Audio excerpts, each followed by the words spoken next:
The kitchen clock glowed 2:47 a.m. as I sat alone at the granite counter, divorce papers spread before me like a completed battle plan. The silence felt different now, not empty, but earned. Melissa used to call herself a ghost in her own house, claiming our 13 years of marriage had erased her identity. Now, she literally was one. Our Naperville cul-de-sac had promised the American dream, manicured lawns and neighbors who waved from driveways. I'd commuted to Schaumburg for 12 years, 2 hours daily in traffic to afford this life. Melissa handled PTA meetings and bake sales. We'd been good at it, or so I thought. The erosion started after our second child. Melissa talked about losing herself, feeling invisible. I listened, suggested couples therapy, then supported individual counseling when she said she needed space to find herself. I rearranged client meetings, handled weekend chores, anything to help her heal. Dr. Benjamin Klein entered our lives through Melissa's online research, a trauma specialist who helped people process long-buried identity issues. His business card lived on our refrigerator next to soccer schedules, his name becoming part of our weekly routine. "I have Dr. Klein today," she'd say Thursdays, and I'd adjust accordingly. The first months seemed promising. Melissa returned from sessions with different energy, lighter, almost giddy. Longer showers, more time dressing, vague talk about breakthroughs. When I asked specifics, she explained that Dr. Klein said healing was private, that sharing too soon could interfere with progress. I celebrated what I thought was recovery. My wife was smiling, laughing at jokes, even initiating intimacy occasionally. The strange thing was how manic it felt, like performed happiness rather than genuine feeling. But I wanted to believe in healing, in second chances, in professional help. I wrote checks without question, grateful someone could reach her when I couldn't. Red flags were subtle. New perfume for confidence, texts saying sessions ran long, that Dr. Klein was making real progress. The way she'd hum after therapy days, carrying secret songs. Most telling was how she quoted Klein's insights like revelations, his thoughts on marriage, theories about growth, advice about authenticity. I ignored these signs because I wanted to believe our story. I was the dutiful husband who'd found help for his struggling wife. She was courageously doing healing work. Dr. Klein was the skilled professional guiding her back to wholeness. It was beautiful, and I clung to it even as evidence mounted that something else was happening. The final irony hit me with those divorce papers. I'd paid for every session that destroyed our marriage. I'd rearranged my life to facilitate my own betrayal. I'd celebrated my wife's transformation without realizing she was transforming into someone else's lover, using therapeutic language to justify the unjustifiable, all funded with money I earned during those long commutes that kept me conveniently away from the truth unfolding in Dr. Klein's office. The discovery came on a Tuesday evening wrapped in mundane family chaos. 10-year-old Jake needed the iPad for his Illinois history project about Native American settlements. Melissa was making chicken parmesan, filling the house with herbs and melted cheese. 8-year-old Emma practiced piano, her halting Für Elise, providing soundtrack to what should have been ordinary family life. I was helping Jake research when the iPad synced to Melissa's iCloud, something that happened occasionally when devices crossed signals. New photos appeared, and I assumed it was another technical glitch. Our tablets often shared images unexpectedly. Then I saw it. Time-stamped from Thursday afternoon. The same Thursday, Melissa texted about Dr. Klein's session running long, when I'd handled school pickup and started dinner because she was working through a breakthrough. In the photo, Melissa stood in a downtown Aurora hotel mirror, wearing black lingerie I'd never seen. Behind her, shirtless and intimate, stood Dr. Benjamin Klein. The feeling was immediate and physical, like swallowing broken glass while drowning. My hands went numb. Normal family sounds continued around me, but I felt separated from it all, viewing our life through thick glass. I memorized every detail, the hotel's burgundy wallpaper, champagne on the nightstand, Melissa's possessive hand on Klein's shoulder, wedding ring visible. Her expression wasn't tentative rediscovery, it was confident betrayal. My mind calculated immediately. How many Thursday sessions? At least 20 over 5 months. How much per session? $160. How many rearranged client meetings for school pickup? How many conversations about her progress filled with elaborate lies about processing trauma and rebuilding authentic self? The devastating part wasn't sexual betrayal. It was realizing every conversation about healing had been performance. When she'd described Dr. Klein's insights helping her understand her authentic self, she'd been describing adultery in therapeutic language. When she'd explained healing required safe spaces and professional boundaries, she'd been establishing affair rules under mental health treatment guise. I sat there while my son researched beside me and my wife cooked in the next room. The juxtaposition was surreal, life's most normal moment occurring with its complete destruction. Jake asked about settlements, and I heard myself respond normally, helping him navigate websites. Functioning while everything collapsed felt like an out-of-body experience. I was performing father and husband while my identity dissolved. I quietly closed the iPad and finished homework help.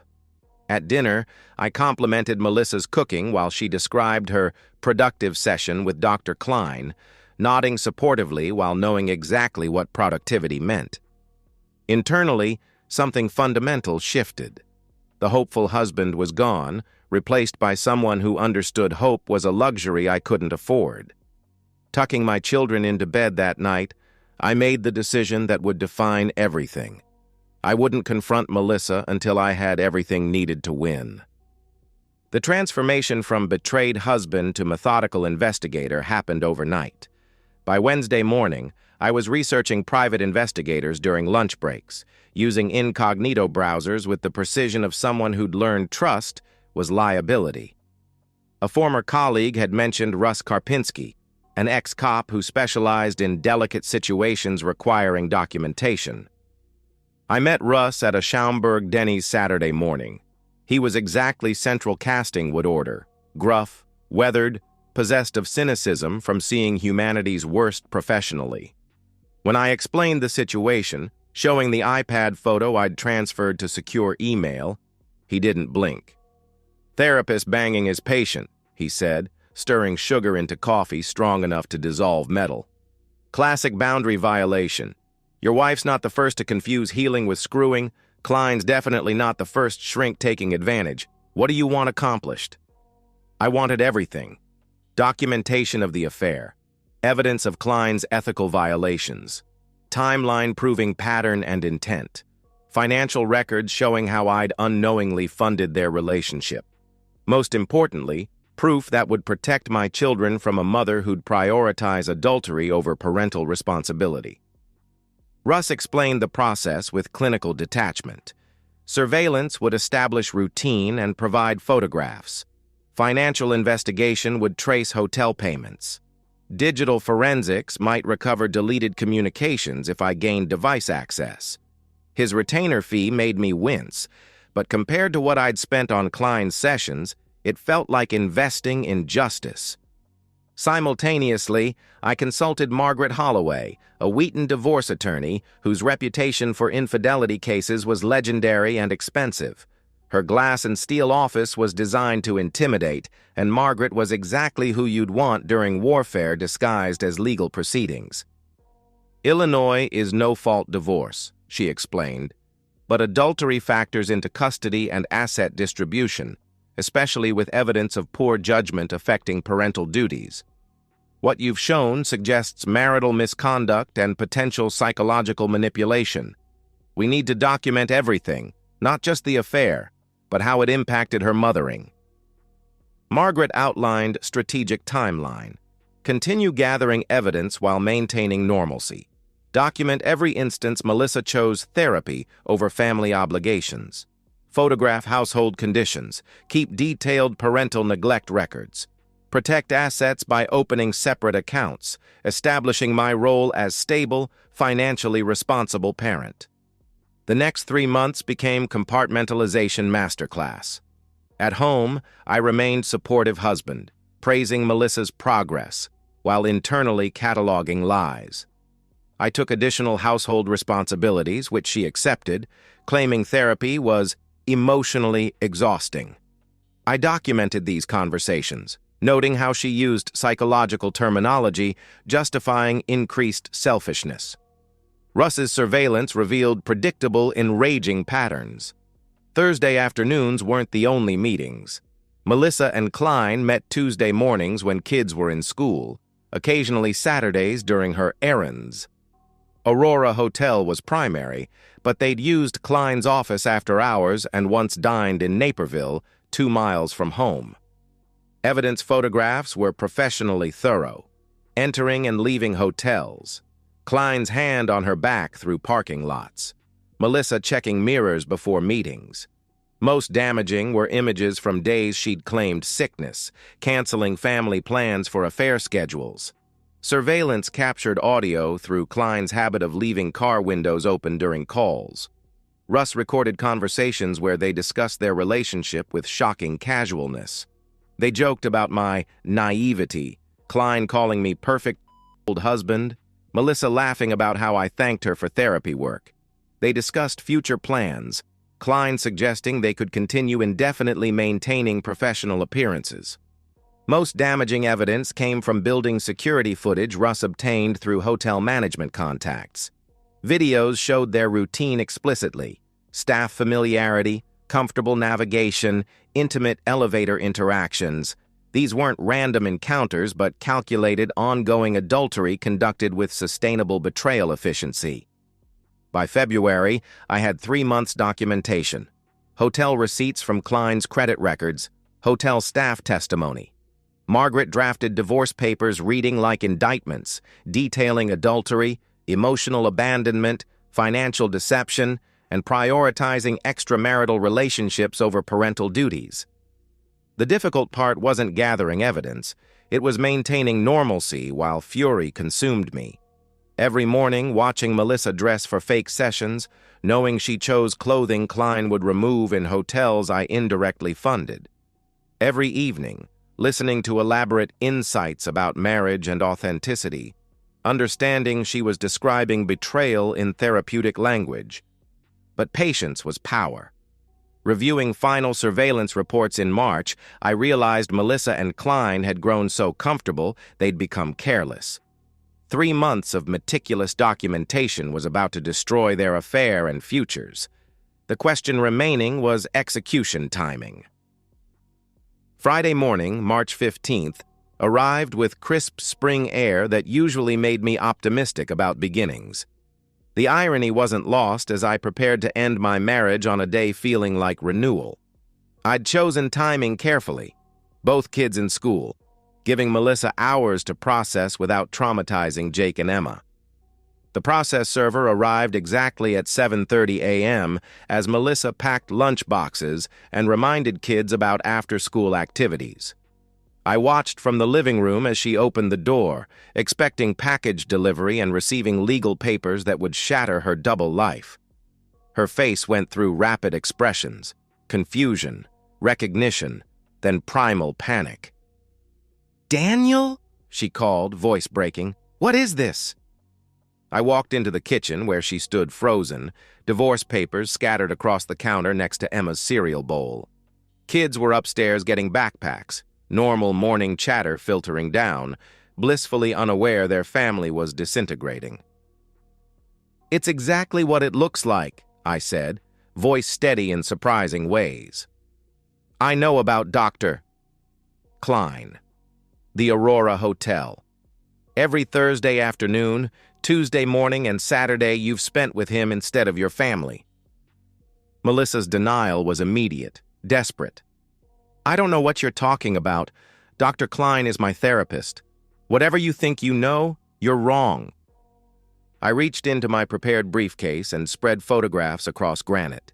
Melissa and Klein entering hotels, in restaurant windows, her lingerie mirror selfie, hotel receipts with therapy appointment timestamps, security footage, stills showing elevator intimacy. Evidence was overwhelming, undeniable. Melissa stared at photographs like stranger images, shaking her head. "How long have you known?" "October 8th, 5 months, 2 weeks, 3 days. My precision seemed to shatter something inside her.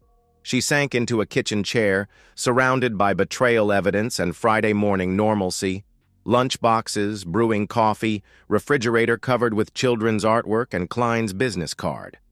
Meanwhile, across town, Dr. Klein discovered his professional life was ending. Margaret had coordinated with the Illinois Department of Financial and Professional Regulation, so state board investigators would arrive simultaneously with my divorce filing. Klein's trauma specialization wouldn't help him process losing license, reputation, and livelihood in one morning. Investigators had more than photographs. They had recordings of Klein and Melissa discussing their relationship, evidence of him using professional position to initiate inappropriate sexual relationships, testimony from other patients revealing Klein's boundary violation patterns. My wife wasn't his first affair, just the one stupid enough to be documented. Melissa's damage control attempts were painful. She tried tears, explaining she'd been confused and vulnerable when Klein took advantage. She tried anger, accusing me of privacy violation and calculated cruelty. She tried bargaining, begging for counseling consideration, remembering good years, what we'd built together. "Think of the children," she pleaded. "Think what this will do to Jake and Emma. They need both parents, their family intact." "I did think of the children," I replied, spreading another documentation folder. "Which is why I have detailed records of every school event you missed for therapy appointments, every parent conference skipped, every evening you were distracted because you were texting Klein, every weekend you chose emotional needs over their actual needs." Custody documentation was devastating. Margaret had compiled evidence showing Melissa's affair coinciding with decreased parental involvement, poor decision-making regarding children's welfare, and deception patterns creating unstable home environment. The court wouldn't just see adultery, they'd see emotional abandonment disguised as self-improvement. By noon, Melissa's parents arrived from Wisconsin, initially prepared to support their daughter through malicious divorce. Instead, they confronted evidence their accomplished daughter had destroyed her family for therapist affair. Disappointment in their faces added another consequence layer. Even strongest advocates questioned her judgment. The day ended with Melissa packing while her parents watched children who sensed momentous change but couldn't comprehend the scope. As she loaded suitcases, Klein dealt with his own destruction. License suspended, practice closed, marriage ending as his wife processed serial infidelity evidence. I sat helping Jake and Emma with homework, processing that our family as they'd known it was over. Unlike 5 months ago discovering their affair in this kitchen, the silence didn't feel empty. It felt like honest beginning, painful, but fundamentally honest. Judge Patricia Hendricks had seen every marital dissolution variation in 15 bench years, but she reviewed our case with particular attention reserved for situations involving children and professional misconduct. The custody hearing occurred on gray April morning in DuPage County Family Court, Melissa sitting beside expensive but limited legal representation. Her attorney, Rebecca Torres, tried framing the affair as temporary lapse during personal crisis, emphasizing Melissa's previously unblemished motherhood record and willingness to repair damage caused. "My client acknowledges mistakes," Torres argued.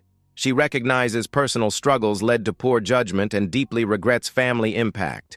However, 5 months of poor decisions shouldn't negate 13 years of dedicated motherhood. The children need both parents." Margaret's response was surgical. "Your Honor, this isn't momentary lapse. Evidence shows calculated, ongoing deception prioritizing adultery over parental responsibility. Mrs. Green didn't just have an affair. She systematically chose her relationship with Dr. Klein over children's needs, using therapy as cover while neglecting maternal duties."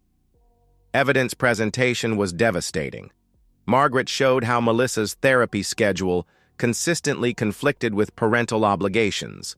School conferences missed for hotel meetings. Soccer games skipped because Klein was available. Evening family time sacrificed because Melissa was too emotionally exhausted from her affair. Hotel surveillance footage was particularly damaging. Judge Hendricks watched Melissa and Klein's comfortable routine, staff familiarity, casual public intimacy, moving through hotels like regular business. These weren't desperate emotional encounters, but planned, systematic meetings requiring detailed coordination. My testimony was measured, factual.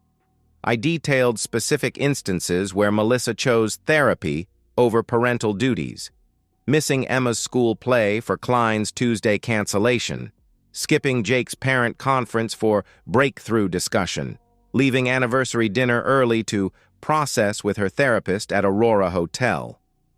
Mrs. Green used therapeutic language manipulating family dynamics while conducting extramarital relationship, I explained. When I questioned increased sessions, she said healing required commitment, and my concerns showed I wasn't supporting recovery. I was made guilty for wanting wife time because that supposedly conflicted with mental health treatment. Child Services reports supported my position entirely. Jake and Emma adjusted well to separation, showing no distress from their mother's absence. The caseworker noted improved routine stability since I'd become primary parent. Children expressed clear preferences for remaining in established home environment. Melissa's cross-examination was painful but necessary. Torres tried establishing the affair as depression-caused aberration, but evidence showed too much planning for temporary insanity defense. Asked about missing Jake's championship game for therapy, Melissa couldn't provide coherent answers without admitting she'd prioritized Klein over her son's important moment. Most damaging came when Judge Hendricks asked directly about decision-making. Mrs. Green, help me understand how missing your daughter's school play constituted therapeutic necessity. Melissa's answer was self-destruction masterclass. Dr. Klein felt my healing required consistent, undisrupted sessions. He said canceling appointments for school events would interfere with identity progress. Judge Hendricks's expression didn't change, but implications were clear. Melissa had let her therapist lover convince her that children's needs were healing obstacles. She'd used professional authority, justifying personal selfishness while using family money funding, the relationship destroying her family. Dr. Klein's professional destruction provided additional context. His license was permanently revoked after ethics investigation revealed sexual relationship patterns with female patients spanning years. 3 other women came forward with similar therapy-to-affair stories, emotional manipulation disguised as treatment. Klein wasn't just adulterous. He was a predator systematically exploiting vulnerable women. Judge Hendricks's ruling was comprehensive. I received full custody. Melissa granted supervised visitation twice monthly at Family Services Center. The marital home remained mine with primary asset custody. Melissa's savings portion would be consumed by legal fees and life-rebuilding costs. Evidence shows clear pattern of Mrs. Green prioritizing extramarital relationship over children's welfare, Judge Hendricks stated. While parents are human and capable of mistakes, the systematic deception and willingness to sacrifice parental duties for personal desires demonstrates concerning judgment affecting custodial fitness. Aftermath was swift. Melissa moved back into childhood bedroom in Wisconsin, 38-year-old explaining to neighbors why she'd lost children and home. Klein faced malpractice suits and relocated where reputation hadn't caught up. His marriage ended when his wife discovered serial infidelity scope. Financial destruction was equally complete. Legal fees consumed most of Melissa's asset share, leaving her dependent on parents who daily reminded her of poor choices. Aurora Hotel provided detailed billing records showing hundreds of Klein credit charges, demonstrating calculated affair nature. Every romantic dinner, champagne toast, luxury amenity was documented as evidence of priorities excluding children. Standing in my kitchen after final court date, I felt complex satisfaction of precision-served justice. House silence was different. Not hollow abandonment, quiet, but peaceful honesty, stillness. I'd lost my marriage but saved my children from a mother who'd proven capable of sacrificing their welfare for desires. 6 months after custody hearing, I stood on Jake's Saturday soccer game sideline, holding Emma's hand while she cheered with 8-year-old enthusiasm. October air was crisp. Sunshine felt like blessing on our family's new version. I was no longer the father rushing from work to make games. I was primary parent whose schedule revolved around children's needs. Single parenthood required different energy, more patience, better organization, ability to be both parents when situations demanded. But there was deep satisfaction in routine predictability, interaction honesty, and knowing every decision put Jake and Emma first. I'd begun dating tentatively, coffee meetings during school hours, careful conversations with women understanding my kids were priority. Betrayal experience taught me to value transparency above all. I asked direct questions about expectations, past relationships, future goals with frankness. Some found refreshing, others intimidating. Either reaction told me what I needed. Melissa's supervised visits occurred twice monthly at DuPage County Family Services, sterile meetings under social worker documentation. Children approached sessions with polite distance, usually reserved for distant relatives, dutiful but not enthusiastic. They'd learned to see their mother as someone visiting rather than living in their lives. Melissa's relationship rebuilding attempts were awkward affairs, with forced enthusiasm and desperate questions about school, friends, activities she no longer understood context for. She'd bring elaborate gifts sitting unopened for weeks, plan activities kids had outgrown, make promises about future involvement everyone knew she couldn't keep from parents' Wisconsin house. Most telling moment came during September visit when Emma skinned her knee on playground equipment. Melissa's first instinct was looking for adults to handle situation, while Emma looked directly at me with child confidence, knowing exactly who would fix things. Social worker noted the interaction, another data point in ongoing parental relationship assessment. Dr. Klein's destruction was complete and public. Local newspapers covered license revocation extensively, former patients sharing manipulation and abuse stories, painting systematic predatory behavior picture. He'd lost practice, marriage, reputation so thoroughly that even moving states hadn't provided hoped-for fresh starts. Financial recovery took longer but was essentially complete. The house felt like ours in ways it never had when Melissa's emotional absence haunted every room. Jake and Emma redecorated bedrooms, chose new traditions, established weekend routines reflecting actual interests rather than their mother's need to appear engaged. Most evenings ended the same.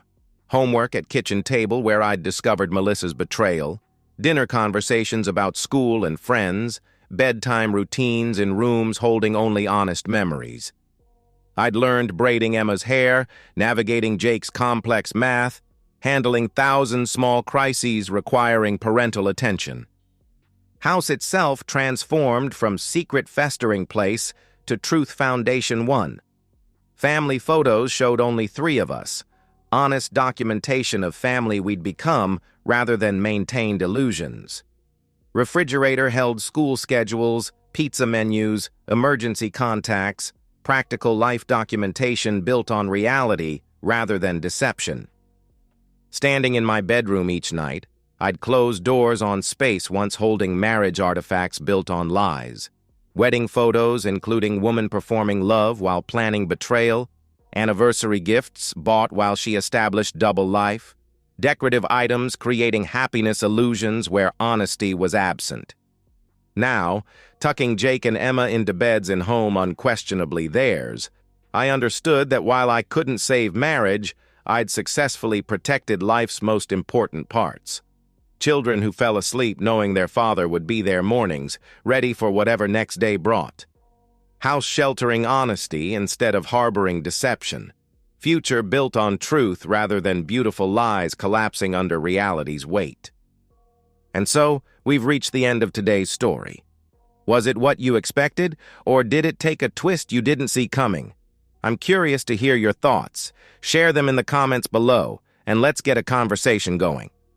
If this story kept you hooked, make sure to hit that like button. And if you're new here or just haven't subscribed yet, now's the perfect time to join our community. I bring you fresh, captivating stories every day, so click that subscribe button and turn on notifications so you never miss out. Thanks for watching, and I'll see you in the next one.